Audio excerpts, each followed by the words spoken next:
தொடர்ந்து வந்து த்ரிஷா அவர்களோட ஒரு சர்ச்சை வந்துட்டு பரபரப்பா போயிட்டு இருக்கு. ஏவி ராஜு அவர்கள் வந்துட்டு அவங்க மேல அவங்க பேரை ஒரு தவறா யூஸ் பண்ணதாகவும், அதாவது பொதுவெளியில வந்து ஒரு பெண்ணுடைய பெயரை எப்படி யூஸ் பண்ணணும்னு அடிப்படையே அறிவில்லாத ஒரு ஜென்மம் தான் அந்த ஏவி ராஜுன்னு சொல்லுகிற சேலம் மாவட்டத்தை சேர்ந்த ஒன்றிய செயலாளர் இருக்கக்கூடிய அதிமுகவுடைய முன்னாள் ஒன்றிய செயலாளர் இருக்கக்கூடிய ராஜு அவர். அவர் கேட்கிறாரு, த்ரிஷாவை பத்தி ஒரு தவறான வார்த்தை சொல்றாரு. த்ரிஷா பணம் சொல்லி சொல்றாரு, இவ்வளவு பணத்துக்கு அவங்க வந்தாங்க, இதெல்லாம் ரெடி பண்ணது திரு கருணாஸ் அவர்கள் தான் அப்படின்னு கருணாஸ் மேலேயும் ஒரு குற்றச்சாட்டு வைக்கிறாரு அவரு. இதுக்கெல்லாம் முழுசா இந்த இதை ஆர்கனைஸ் பண்ணது EPS அவர்கள் அப்படின்னு சொல்லிட்டு ஒரு விஷயம் வைக்கிறாரு. இல்ல, ஒருத்தவங்களை அசிங்கப்படுத்தணும்னா ஒரு பெண்ணை வச்சுதான் அசிங்கப்படுத்தணும். அதுதான் நான் கேக்குறேன்.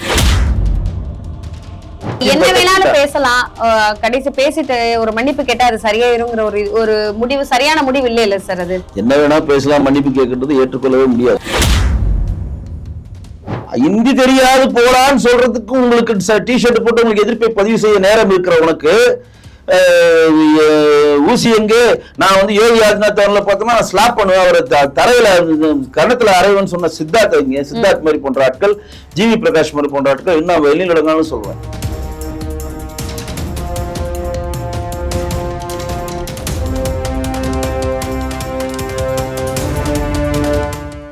வணக்கம் சார். வணக்கம் சார். இன்னைக்கு வந்து ஒரு 2 நாட்களா தொடர்ந்து வந்து த்ரிஷா அவர்களோட ஒரு சர்ச்சை வந்துட்டு பரபரப்பா போயிட்டு இருக்கு.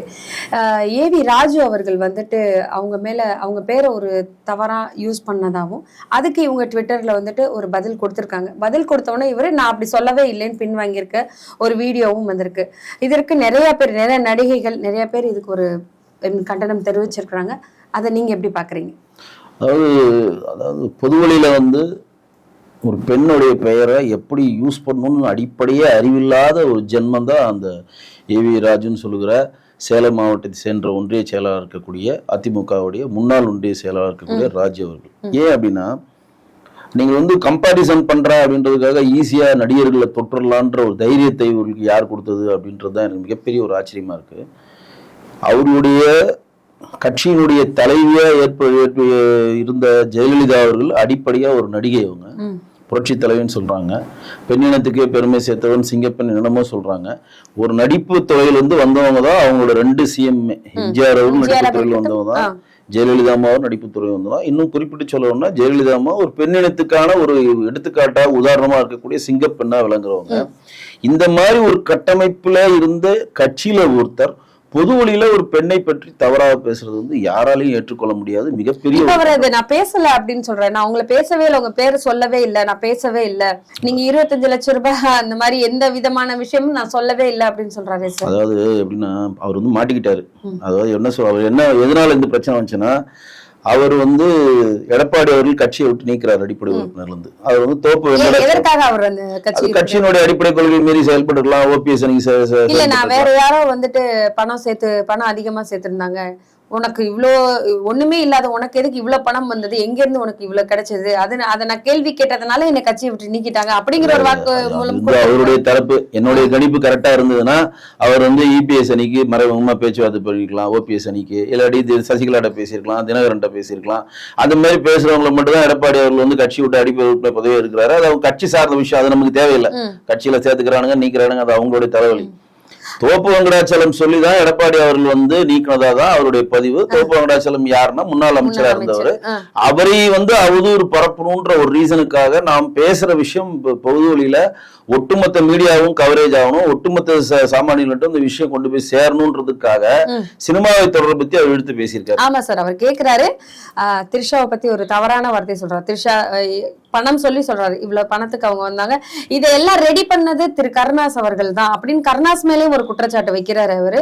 இதுக்கெல்லாம் முழுசா இந்த இதை ஆர்கனைஸ் பண்ணது EPS அவர்கள் அப்படின்னு சொல்லிட்டு ஒரு விஷயம் வைக்கிறாரு. இது என்ன மாதிரியான விஷயம்? முதல்ல ஒரு விஷயம் தெரிஞ்சுங்க, கூவத்தூர்ல சசிகலா வந்து முதலமைச்சரா தமிழ்நாட்டு ஆக போறான்னு தெரிஞ்சிட்டு இருக்கு. அந்த ப்ராசஸ் போயிட்டு இருக்கு. கவர்னர் வித்யாசாகர் வந்து 4 நாள் டைம் கொடுத்து தான் வரேன்னு சொல்ற டைம்ல நீதிமன்றத்தில் வந்து தீர்ப்பு வருது, சசிகலா அவர்கள் குற்றவாளியும் தீர்ப்பு வரணும், ஆட்டோமேட்டிக்கா அவங்க டிஸ்குவாலிஃபை ஆகிறாங்க, சிறைக்கு செல்ல வேண்டிய கட்டாயம் வரப்போனா ஏற்கனவே வந்து பன்னீர்செல்வம் வந்து தர்ம யுத்தம் நடத்தி முதலமைச்சர் பதவியை ராஜினாமா பண்ணிட்டு போயிட்டாரு. அப்ப தமிழ்நாட்டினுடைய அடுத்த முதலமைச்சரை தேர்ந்தெடுக்கக்கூடிய கட்டாயத்தில் அதிமுக இருக்கிறது ஒரு குரூஷியலான ஒரு காலகட்டம். பிளஸ் வந்து ஏடிஎம்கே தொண்டர்கள்லாம் யார் அதிமுகவோட அடுத்த முதலமைச்சரா வருவாங்கன்னு காத்துட்டு இருக்காங்க. அந்த மாதிரி டைம்ல ஏற்கனவே வந்து முக்குளத்துறை சேர்ந்த திரு ஓ பன்னீர்செல்வத்துக்கு சசிகலா வாய்ப்பு கொடுத்த உடனே திருப்பியும் முக்குளத்துறை சேர்ந்தவர்களுக்கு யாருன்னா முதலமைச்சர் வாய்ப்பு கொடுத்தா ஜாதி ரீதியா செயல்படுவோம் அப்படின்னு சொல்லி ஒரு பிரச்சனை வருன்றதுக்காக சசிகலா என்ன பண்றாங்கன்னா, கொங்கு மண்டலத்தை சேர்ந்த எல்லால கவுண்டர் இனத்தை சேர்ந்திருக்கோம், அந்த கவுண்டர் இனத்துக்கு நம்ம ஒரு பிரதிநிதித்துவம் கொடுப்போம்னு சொல்லிட்டு திரு எடப்பாடி அவர்களையும் செங்கோட்டையன் அவரையும் சமமான தரசில் வச்சு அங்க வந்து போட்டி நடக்குது. அதுல வந்து அதிகமான வாக்குகள், அதிகமாக நான் பணம் கொடுக்குறேன், என்னால முடியும், நான் வந்து எதுக்கு நான் கேபபிளான ஆளுன்னு சொல்லிட்டு எடப்பாடி அவர்கள் வந்து அந்த போட்டியில வென்றெடுத்து சசிகலாட்ட எப்படி அவர் முதலமைச்சர் பதவி பெற்றார் உங்களுக்கு தெரியும். இது ஒரு தனி கதை, இதுதான் நடந்தது. இந்த மீன்வெளி தண்ணீர் இருக்கக்கூடிய எல்லா அமைச்சர்களையும் எதிரணிக்கு தாவக்கூடாதுனால கூவத்தூர்ல வச்சிருக்காங்க. கூவத்தூர்ல எதுக்கு வச்சிருக்காங்க? கூவத்தூர்ன்றது ஈசிஆர் ரோட்ல இருக்கிற ஒரு இது கிடையாது. கூவத்தூர்ல இருந்து உள்ள போனீங்கன்னா ஒரு தீவு உள்ள இருக்கும் அந்த ரிசார்ட். அதுக்கு வந்து டிரான்ஸ்போர்ட் கிடையாது, நீங்க படகு மூலம் தான் அந்த கூவத்தூர் உள்ள போக முடியும். கூவத்தூர்ன்றது இடம் பேர் தான், பட் இவங்க தங்க வைக்கப்பட்டதுன்னா கடலுக்கும் மணல் தட்டுன்னு சொல்லுகிற ஒரு இடத்துல நடுவுல இருக்கும். நீங்க டிரான்ஸ்போர்ட்டிங் வந்து ஒரு படகு எடுத்துட்டு போய் தான் அங்க சந்திக்க முடியும். அந்த மாதிரி ஒரு இடத்துல எல்லாரையும் வச்சுக்கிட்டு அவங்க கிட்ட பேசுறாங்க. அவங்க எதிர்காலத்துக்கு பேசுறாங்க, நான் சிறைக்கு 2 நாள்ல போயிடுவேன், அடுத்து எடப்பாடி தான், நீங்க தான் ஆதரவு தரணும், இதுதான் பண்ணணும், அது பண்ணணும்னு சொல்லி அவங்க ப்ராசஸ் போயிட்டு இருக்கு. அந்த டைம்ல அங்க வந்து சில பேர் வந்து எக்ஸசைஸ் பண்றது காட்சிகளை பார்த்தோம், விளையாடினது பார்த்தோம். சில பேர் மது அருந்ததா சொல்றாங்க, அது எந்த அளவு உண்மைன்னு தெரியல.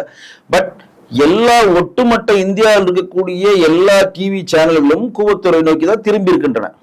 அப்படின்றப்ப இவர் எவ்வளவு ஒரு கேனத்தனமான ஒரு பதில் சொல்றாரு பாருங்க. இங்க வந்து கருணாஸ் சொன்னாராம், கருணாஸ் இருக்கிற வேலையெல்லாம் ஊட்டி எல்லாம் கூட்டு போனாராம். இதுக்கு வந்து கருணாஸ் அவர்கள் மிகப்பெரிய எதிர்ப்பை ஏன் தெரிவிக்காம இருக்காருன்னு தெரியல. இன்னைக்கு அவருடைய பிறந்தநாள், கருணாஸ் அவருக்கு நம்ம பிறந்தநாள் வாழ்த்துக்களை தெரிவிச்சுக்கிறோம். இன்றைக்கு கருணாஸ் அவருடைய பிறந்தநாள். ஒரு கட்சி புலிப்படைன்ற ஒரு கட்சியினுடைய தலைவரா இருக்காரு அவரு. வந்து இவர் வந்து ஒரு நடிகரை சொல்லி கடந்து போயிருந்தா கூட நீங்க வந்து பெரிய ரியாக்ஷன் கூட நம்ம வந்து தெரியாம போயிருக்கலாம். ஒரு நடிகர் மட்டுமல்ல, தமிழ்நாட்டில் இருக்கக்கூடிய 234 தொகுதியிலும் நான் வந்து கட்சியை அமைப்பு வச்சிருக்கேன், நான் வந்து கொடியேற்றிருக்கேன், நான் எனக்கு அமைப்பு பேஸ் இருக்கு, எனக்கு ஒரு ஓட்டு வங்கின்னு சொல்லுகிற திரு கருணாஸ் அவர்கள் இன்றைக்கு இதை பற்றி வாயை திறக்காது மிகப்பெரிய ஆச்சரியமா இருக்கு. இன்றைக்கு வந்து அவர் சால்சா வேலை பண்ணலாம், என்ன பண்ணலாம், இல்ல நான் திரிஷா மீன் பண்ணிக்குள்ள திரிஷா மாதிரி கேட்டாங்க. நான் என்ன கேக்குறேன்னா, திரிஷா வந்து இன்றைக்கு ஒரு தமிழ் நடிகை இருக்கிறாங்க. தப்பு தானே சார்? ஒரு பெண் நடிகை, ஒரு பெண் உச்சத்தில் இருக்கக்கூடிய ரொம்ப பெரிய நடிகை, அவங்க பேரை சொல்றது தப்பு தானே சார்? அது காய்ச்ச மரத்துல தான் கல்லடிப்படுனால ஏற்கனவே திரிஷா வந்து பொன்னியின் செல்வன் மூலம் ரீஎன்ட்ரி ஆயிருக்காங்க. அதுக்கு முன்னாடி வந்து நார்மலா தெரிந்த திரிஷா இன்றைக்கு தமிழ்நாடு இருக்கக்கூடிய ஒட்டுமொத்த பெரிய நடிகர்களுக்கு அவங்கதான் ஜோடி போறாங்க. கண்டிப்பா இப்ப கமலோடைய படத்துலயும் அவங்கதான் ஜோடி போறாங்க. உங்களுக்கு தெரியும், கமலுக்கு அவங்கதான் ஜோடி போட்டு நடிச்சிட்டு இருக்காங்க. உங்களுக்கு தெரியுமான்னு தெரியல எனக்கு. தங்கலை படத்துல அவங்க இருக்காங்க, இப்ப அஜித்தோட இருக்கிறாங்க. அஜித்தோட விடாமுயற்சி பேச்சுல அவங்க தான் ஜோடி. ஏற்கனவே ரஜினி விஜயோட லியோ படத்துல நடிச்சிருக்காங்க. ஏற்கனவே அவங்க விஜயோட நடிச்ச கில்லி படம் சூப்பர் டூப்பர் ஹிட். ஒட்டுமொத்தமா தமிழ் திரையுலகத்துக்கு ரீஎன்ட்ரி பொன்னியின் செல்வன் மூலம் வந்து மக்கள் மனதில் வென்றெடுக்கிறாங்க. இடையில மன்சூர் அலிகான் ஒரு பிரச்சனை கிளப்புறாங்க. அப்ப நடிகர் சௌதிக்கு லெட்டர் கொடுத்து நீதிமன்ற அவமதிக்கு போறாங்க. தொடர்ந்து வந்துட்டு த்ரிஷா அவர்கள் மேலேயே நிறைய பிரச்சனை கொண்டு வந்து இல்ல, அதுதான் அவங்க சொல்றேன். முழுசா கேட்டா அவங்களுக்கு புரியும். அப்ப நீதிமன்ற அவமதிப்பு வழக்குல என்ன சொல்றாங்கன்னா, தேசிய மகளிர் ஆணையம் வந்து விசாரிக்குது, இது மன்சூர் அலிகான் மேல ஆக்ஷன் எடுக்கணும்னு சொல்றப்ப மன்சூர் அலிகான் பொது வழியில மன்னிப்பு கேட்கிறாரு. முடிவு பிரச்சனை. சும்மா இல்லாம மன்சூர் கான் மறுபடியும் நீதிமன்றத்துல போய் சிரஞ்சீவி மேலும் திரிஷா மேலேயும் கேஸ் போடுறாரு. மானம ஸ்டேட் வழக்கு போட்டோன்னே நீதிமன்றம் மன்சூர் அலிகான் மண்டையில நறுக்கும் கொட்டி 1 லட்சம் ரூபாய் அபராதம் போடும். தேவையில்லாத வேலை பண்ணி நீதிமன்ற டைம் வேஸ்ட் பண்றீங்கன்னு சொல்லி அபராதம் போட்டோம். அந்த பிரச்சனை முடிஞ்சது. அப்ப வந்து நடிகர் சங்கத்துல வந்து நடிகர் சங்கத்தினுடைய உறுப்பினராக இருக்கக்கூடியவர் நடிகர் சங்கத்தில் இருக்கக்கூடிய தலைவர் செயலாளர் பொருளா நடவடிக்கை எடுக்கணும்னு திரிஷா லெட்டர் கொடுக்குறாங்க. ஏன்னா அவங்க சங்கத்தில் நடக்கல, இன்டர்னல் பிரச்சனை. இது வந்து இன்டர்னல் சமுதாய பிரச்சனை. ஒரு கட்சியினுடைய முன்னாள் தலைவர் இருக்கிறது, ஒரு நடிகர் சங்கத்தை சேர்ந்த நடிகையை பொதுவெளியில் 25 லட்சம் ரூபாய்க்கு வருவாங்க. அது வந்து இப்ப இருக்கக்கூடிய புலிப்படைன்ற ஒரு முக்குளத்தூர் புலிப்படைன்ற கட்சி வச்சிருக்கிற திரு கருணாஸ் அவர் தான் கூட்டிட்டு வந்தாருன்னு சொல்றப்ப 2 நடிகர்களை பத்தி சொல்லியிருக்காரு. இன்னும் சொல்ல போனா கருணாஸ் வந்து நடிகர் சங்கத்துல ஒரு பொறுப்புல இருக்கார். ஒரு பொறுப்புல இருக்காரு. அவர் இப்ப நடிகர் சங்கத்துல ஒரு முக்கியமான பொறுப்புல இருக்கார். அப்ப இதுக்கான ரியாக்ஷன் இங்க இருக்கக்கூடிய நடிகர் சங்கம் மிகப்பெரிய லெவல்ல கொடுத்துருக்கணும். சும்மா சொற்பமா film employees federation of south இந்தியான்னு சொல்லுகிற பெப்சியினுடைய தலைவர் செல்லுமணி மட்டும் கண்டனம் தெரிவிச்சிருக்காரு. சேரன் ஒரு கண்டனம் தெரிவிச்சிருக்காரு. அந்த திருவிளையாடல் படத்துல எடுத்த அந்த டைரக்டர் ஒரு கண்டனம் தெரிவிச்சிருக்கு. இவ்வளவுதான் கண்டனங்கள். பொது வழியில பார்த்தா கஸ்தூரி அவர்கள் வீடியோ வெளியிட்டிருக்காங்க. இன்றைக்கு ஒட்டுமொத்த திரையுலகமே கொதிச்சு எழுந்திருக்குங்க. ஏன்னா இன்றைக்கு திரிஷாவை கடிச்சவர் அவர் வந்து மறுநாள் வந்து நயன்தாராவை கடிப்பாரு, அதுக்கு மறுநாள் இன்னொரு நடிகை கடிப்பாரு, அதுக்கப்புறம் இன்னொரு நடிகை கடிப்பாரு. கண்டிப்பா எல்லாரும் கடிப்பாங்களா இல்லையா? ஒரு முடிவு கொண்டு வரணும்னா என்ன பண்ண முடிவுன்னா இது கிடையாது, தனி மனித ஒழுக்கம். இல்ல இனிமே யாரும் எந்த ஒரு பெண்ணை பத்தியோ இல்ல நடிப்பு துறையில இருக்கிற நடிகைகளை பத்தியோ நான் வந்து இது வந்து நான் திரிஷானே நான் பேசலங்க.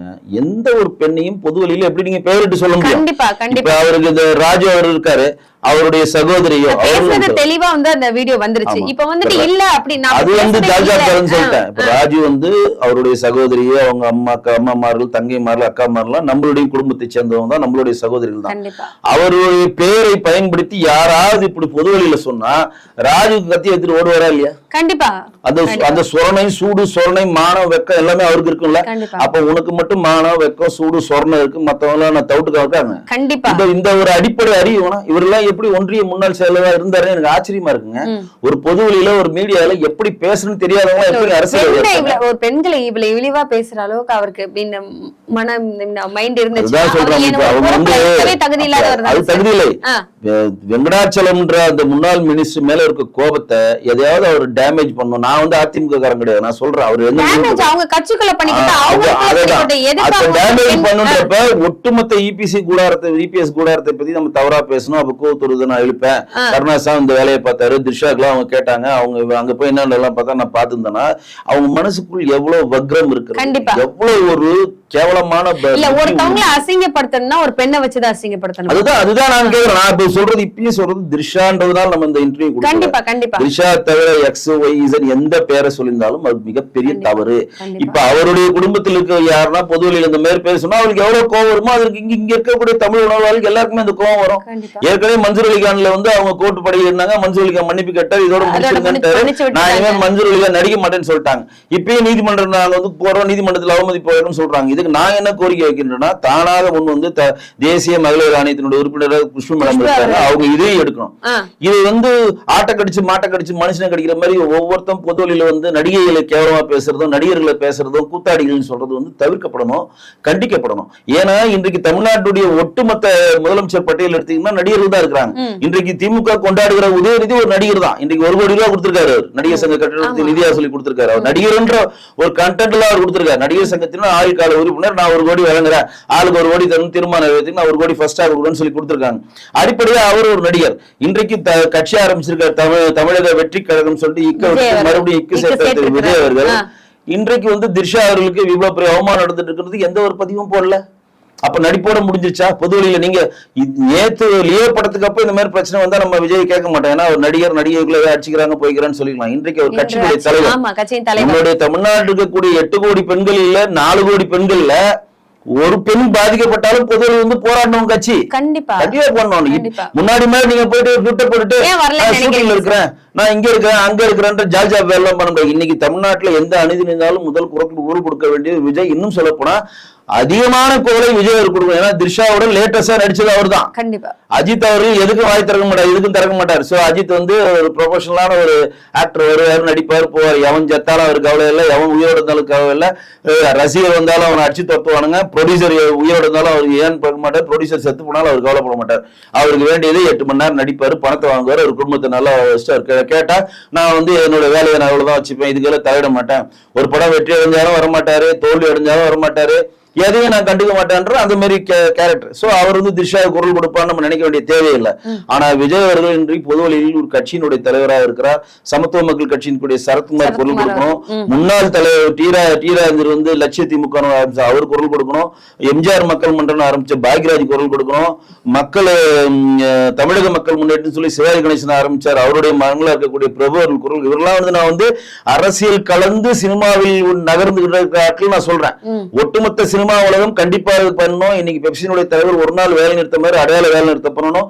நடிகர் சங்க கண்டம் மிகப்பெரிய ஒரு கண்டனத்தை முன்வைத்து இன்றைக்கு படப்பிடிப்பு நடைபெறாது, பொது வழியிலிருந்து ஒரு மன்னிப்பு கேட்கணும். இனிமேல் யாருமே இப்படி பேசினாலும் தகுந்த தண்டனை கொடுப்போம், அவருக்கு வந்து சிறைவாசம் பெறணும்ன்றத மிகப்பெரிய போராட்ட காலத்தை அவர்கள் முன்னெடுக்க. நீங்க என்ன வேணாலும் பேசலாம், கடைசி பேசிட்டு ஒரு மன்னிப்பு கேட்டா அது சரியாயிருங்கிற ஒரு முடிவு, சரியான முடிவு இல்ல சார். அது என்ன வேணா பேசலாம், மன்னிப்பு கேட்கறது ஏற்றுக்கொள்ளவே முடியாது. இப்ப வந்து அவர் நினைச்சிட்டு இருக்காரு, இப்ப திரிஷாவுடைய லாயர்ஸ் எல்லாம் வந்து கேஸ் ஃபைல் பண்றது வேலை பண்ணிட்டு இருக்காங்க. இது பூதகரமா ஒரு விஷயம் போகும். தேசிய மகளிர் ஆணையம் உள்ள வருவாங்க. கஸ்தூரி இன்னைக்கு மிகப்பெரிய ஒரு கண்டனம் தெரிவிச்சிருக்காங்க. பூனைக்கு யார் மணி கட்டுறதுன்றதுல கஸ்தூரி முதல் மணியை கட்டியிருக்காங்க. ஆனா கஸ்தூரி மாதிரி துணித்தலா இருக்க எல்லா நடிகைகளும் பொது வழியில் ஏன்னா இன்றைக்கு திரிஷாவை நோக்கி நீட்டிய கைகள் நாளைக்கு எந்த நடிகர் நோக்கி எந்த நடிகையை நோக்கி நீட்டும். அதே மாதிரி கருணாசை நோக்கி நீட்டிய கைகள் இன்றைக்கு இருக்க தமிழ்நாட்டுக்கு கூடிய எந்த நடிகரை நோக்கி நீக்கும். எங்க இருக்கக்கூடிய சொல்லலாம் இவங்க தான் சொன்னாங்கன்னு சொல்லிட்டு போயிட்டு இங்க இருக்க என்ன பிரச்சனை, இங்க இருக்கக்கூடிய நடிகைகள் எல்லாம் சுயநலத்தை நோக்கி தான் நகர்றாங்க. அப்படி ஓப்பனா சொல்றேன், யாருக்கும் ஒற்றுமை இல்லை. என்னன்னா இங்க மொழியான ஒற்றுமை இல்ல, மண் சார்ந்த ஒற்றுமை இல்ல. ஏன்னா இன்றைக்கு தமிழ்நாட்டுக்கு இருக்கக்கூடிய நடிகர்கள்னா பாதி பேர் தெலுங்குக்காரன், கன்னடக்காரன், மலையாளக்காரன் பாதி பேர் இருக்காங்க உள்ள. சோ மொழி சார்ந்த ஒரு நடிகர்களுக்காக ஒற்றுமை இருக்குன்னா இல்ல, மண் சார்ந்து இருக்கு அது இல்ல. வெளியே வேற்று மாநிலத்தில் இருக்கவங்களை கொண்டு வந்து இங்க நம்ம கொண்டாடிட்டு இருக்கோம். வந்தார வாழ வைக்கும் தமிழகம்னு சொல்லிட்டு ஒரு பிட்ட போட்டுட்டு நம்ம மண்ணுக்கு சம்பந்தம் இல்லாத எல்லாரையும் கொண்டு வந்து இங்க கொண்டாட வைக்கிறோம். நம்ம மண்ணுக்கு சம்பந்தம் இல்லாதவங்க இங்க கொண்டு வந்து படத்தை ஓட வைக்கிறோம். இது வந்து கலைக்கு பொது ஜாதி இனம் பேதம் இல்லைன்றது ஒத்துக்கிறேன். ஆனா இந்த மாதிரி உணர்வு வரப்ப கோவம் வருதா இல்லையா? இப்ப என்னுடைய தமிழ் மக்களை சேர்ந்த எல்லா நடிகர்கள் இருந்தாங்கன்னா இன்னைக்கு அதோட எதிர்ப்பு குரல் அதிகமாக ஒலித்திருக்குமா இல்லையா? எதிர்க்கத்தாலும் முந்திரி கொட்டையார் பதில் சொல்லுவாரு. சித்தார்த் ஊசி எங்க, ஆஸ்பத்திரி எங்க, அது எங்கன்னு குரல் கொடுப்பாரு. சித்தார்த் எங்க போனாரு? எதிர்க்கத்தாலும் வந்து மோடி அரசாங்கத்தை குறை சொல்லுவாரு. பிரகாஷ் ராஜ் எங்க போனாரு? அவரு இன்னைக்கு ஒட்டுமொத்த தமிழ்நாட்டுடைய தலையெழுத்தே நான் தான் எழுதுறேன்னு சொல்லியிருந்தாரு பிரகாஷ் ராஜ். அவர்லாம் எங்க? இன்னைக்கு ஹிந்தி தெரியாது போடான்ட்டு பல பரதேசிங்களாம் டி ஷர்ட் போட்டுட்டு அலைஞ்சுதுங்களா சினிமால இருக்கக்கூடிய பல பிரதேசிங்களாம், அதுக்கெல்லாம் எங்க போச்சு? சின்ன சின்ன நடிகர்கள் வந்து பெரிய பெரிய நடிகர்களையும் கோபத்தோட சொல்றேன். ஹிந்தி தெரியாது போடான்னு சொல்றதுக்கு உங்களுக்கு டி ஷர்ட் போட்டு உங்களுக்கு எதிர்ப்பை பதிவு செய்ய நேரம் இருக்கிற உனக்கு ஊசி எங்கே, நான் வந்து யோகி ஆதித்யநாத் அவர்களை பார்த்தோம்னா ஸ்லாப் பண்ணுவேன், அவரை தரையில கன்னத்துல அரைவன் சொன்ன சித்தார்த் மாதிரி போன்ற ஆட்கள், ஜிவி பிரகாஷ் மாதிரி போன்ற ஆட்கள் இன்னும் வெளியில் இடங்கள்னு சொல்லுவேன். ஏன்னா இவர்கள்லாம் யாருன்னா இவர்கள்லாம் வந்து ஏடிஎம்கே பீரியட்ல தமிழ்நாடு ஃபுல்லா சீரழிஞ்சு இருந்ததாகவும் டிஎம்கே ஆட்சிக்கு வந்தோன்னா தேலும் பானும் ஓடுற மாதிரி ஒரு டிசைனை நோக்கி நகர்றோம். தேசிய நம்ம புதிய தேசிய கல்வியை பத்தி சம்மந்தம் இல்லாம பேசின சூர்யா எங்க, என்வரன்மெண்ட் ஆஃப் இம்பாக்ட் அசஸ்மெண்ட் சொல்லி விவசாயத்தினுடைய சட்டத்தை பத்தி பேசின கார்த்தி எங்க, இன்னும் கார்த்தி அதிகமா குரல் கொடுக்கணும். ஏன்னா அவர் பொருளாளர்.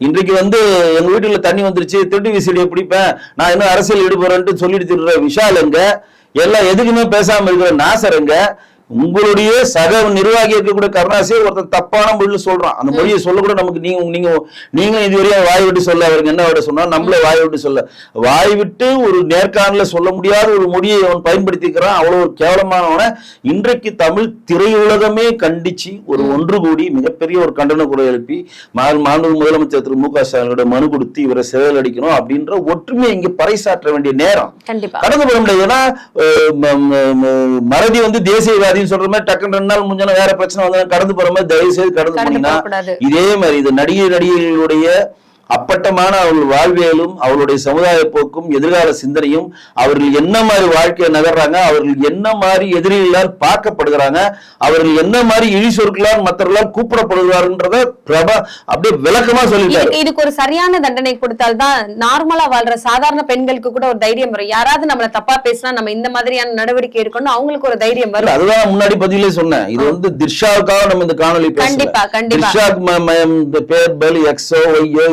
எந்த பேரை சொல்லியிருந்தாலும் அது மிகப்பெரிய ஒரு தவறு. யார் அந்த அதிகாரத்தை உங்களுக்கு கொடுத்தது? நீங்க நான் இன்னும் பச்சையா சொன்னா நீங்க அங்க இருந்தீங்களா? அங்க எல்லாத்தையும் நேரடியா கண்காணிச்சீங்களா? ஒட்டுமொத்த மீடியா அந்த கவரேஜில் இருக்க அடுத்த முதலமைச்சரை யாரை தேர்ந்தெடுக்கணும்னு சொல்லி ஈச் அண்ட் எவரி மினிட் ஒட்டுமொத்த இந்தியாவில் இருக்கக்கூடிய தொலைக்காட்சி பெட்டிகள் அங்க இருக்கிறப்ப இங்க இருந்து நைட்டு கூப்பிட்டு போனாங்க. அவங்க இந்த மாதிரி நேரடியா எல்லாம் பார்த்த மாதிரி இப்ப அந்த மாதிரி சொல்லப்படுகிறது பார்க்கப்படுகிறது என்ன பைத்தியக்காரனா? அப்ப இங்க இருக்கக்கூடிய அரசியல் தலைவர்கள் தன் கீழே இருக்கிற தொண்டர்களுக்கு மிகச்சரியாக மீடியாவை ஹேண்டில் பண்ண கற்றுக் கொடுக்கணும். மீடியான்னு பொது வழியில வந்து உங்களுக்கு பிடிக்காத விஷயமா இருந்தாலும் எப்படி பேசணும், யாரை பற்றி பேசணும்ன்ற அறிவுறுத்தணும். சும்மா மைக் கிடைச்சதுன்னு வாயில வந்து பேசுது நான் பெரிய தைரியசாலி மாதிரி எல்லாம் பேசிட்டு இருந்தாங்கன்னா இப்ப திர்ஷா வந்து இப்ப சட்டப்படி நடவடிக்கை எடுப்பாங்க. வேற கருணாஸ் அவர்கள் எடுக்கிறாங்களான்னு தெரியல சட்டப்படி. ஆனால் இனிமேல் வந்து இவர்களுக்கு கொடுக்கிற தண்டனை இனிமேல் பொது வழியில் எந்த ஒரு பெண்ணையும் எந்த ஒரு ஆணையும் அவதூறாக வாயில வந்ததை வச்செல்லாம் சொல்லிக்கிட்டு இதை வந்து இங்க இருக்கக்கூடிய இணையதள வாழை இல்லாத விஷயத்தை இருக்கிற மாதிரி பேசக்கூடாது. அது ஒண்ணு. அது மட்டும் இல்ல, இங்க இணையதள கூலிகள் சொல்லுகிற வாயை வந்து வாடகை விட்டு சம்பாதிக்கின்ற சில பேர்லாம் இங்க இருக்கிறாங்க. இருக்கலாம் அவங்க அப்படியே அன்னைக்கே சொன்னேன். ஏன்னா அவங்களுக்கு அன்றைக்கு அந்த வீழ்ச்சி பரபரப்பா பாசப்பட்டு ஏதோ ஒரு பணம் கிடைக்கின்ற சொல்றாங்க. அவர்களும் இதை தவிர்க்கணும். அவர்களும் நம்மளுடைய சகோதரி, நம்மளுடைய சகோதரன் திர்ஷா அவர்கள் நம்மளுடைய சகோதரி, கருணாஸ் அவர்கள் நம்மளுடைய சகோதரன். இந்த மனப்பான்மை நமக்குள்ள வரணும். ஒரு பெண்ணை ஒருத்தர் பொதுவெளியில் இழிவுபடுத்துறப்ப நீங்க எப்படி கடந்து போக முடியும்? அந்த எண்ணெயில நான் நெய்யை ஊத்துவேன், ஆமா இருக்கலாம், போட்டோ இருக்கு, வீடியோ இருக்குன்னு சொல்றவரை எவ்வளவு பெரிய தவறு, எவ்வளவு வக்கரம், எவ்வளவு திமிர்த்தனம். உங்களுடைய வீட்டுல இருக்கக்கூடிய பெண்மணி பொதுவெளியில் வச்சு பேசினா ஆதாரம் இருக்கான்னு அவர் சொன்ன ஒரு வார்த்தை, அதுவும் ஒரு தகாத வார்த்தை சொல்லி அங்க போய் நான் பாத்துட்டா இருக்க முடியும் அப்படிங்கிற ஒரு அவரை மட்டும் இல்ல, அதுக்கு ஆதாரம் இருக்கலாம். இப்படி எல்லாம் பேசுறாங்க, இல்ல ஒண்ணு நெருப்பு இல்லாம புகையெல்லாம் சில பேர் வீடியோல பேசிட்டு இருக்காங்க பாக்குறோம். அவங்களுக்கு அந்த பதிவை தான் சொல்றேன். உங்களுடைய சகோதரியா திரிஷாவை நினைங்க, உங்க வீட்டு பெண்மணியா நினைங்க. அவங்க வந்து நடிக்கிறாங்க, நம்மள மதிக்கிறாங்க, மதிக்கல, அவங்க படம் ஓட வைக்கிறாங்க, ஓட வைக்கல, ப்ரமோஷனுக்கு வராங்க, அந்த கட்டமைப்புக்குள்ள போகாதீங்க. தமிழ்நாட்டில் பிறந்த தமிழ் பெண், தமிழ்நாட்டில் பிறந்த தமிழ் ஆண் திரு கருணாஸ், நம்மளுடைய சகோதரன், நம்மளுடைய சகோதரி ஒருத்தர் பொதுவெளியில பேசுறாங்க. இன்றைக்கு அவர்களை பேசுறப்ப நாளைக்கு வேற ஒருத்தர் பேசுவாங்க. உங்க வீட்டுல இருந்து ஒரு பேர் அப்ப வச்சு ஒரு பொண்ணை எடுத்து வச்சு பேசுவாங்க. அப்ப இந்த தைரியத்தை முளையிலே கிள்ளிவிட வேண்டும். இனிமேல் பொதுவெளியில் நடிகர் நடிகைகளையோ, தமிழகத்தை சேர்ந்த தமிழ்நாட்டில் பிறந்த பெண்களை பற்றியோ ஆண்களை பற்றியோ பார்க்காத, நம்ப முடியாத, தேவையில்லாத, அன்வான்டா, அன்பார்லிமெண்ட் வேர்ட்ஸ் வெளியில சொன்னா அவர்களுக்கு தக்க தண்டனை தரப்படும்ன்ற ஒரு உணர்வை இந்த நிகழ்ச்சி ஏற்படுத்தும். கண்டிப்பா சார், நன்றி சார், தொடர்ந்து பேசலாம். நன்றி.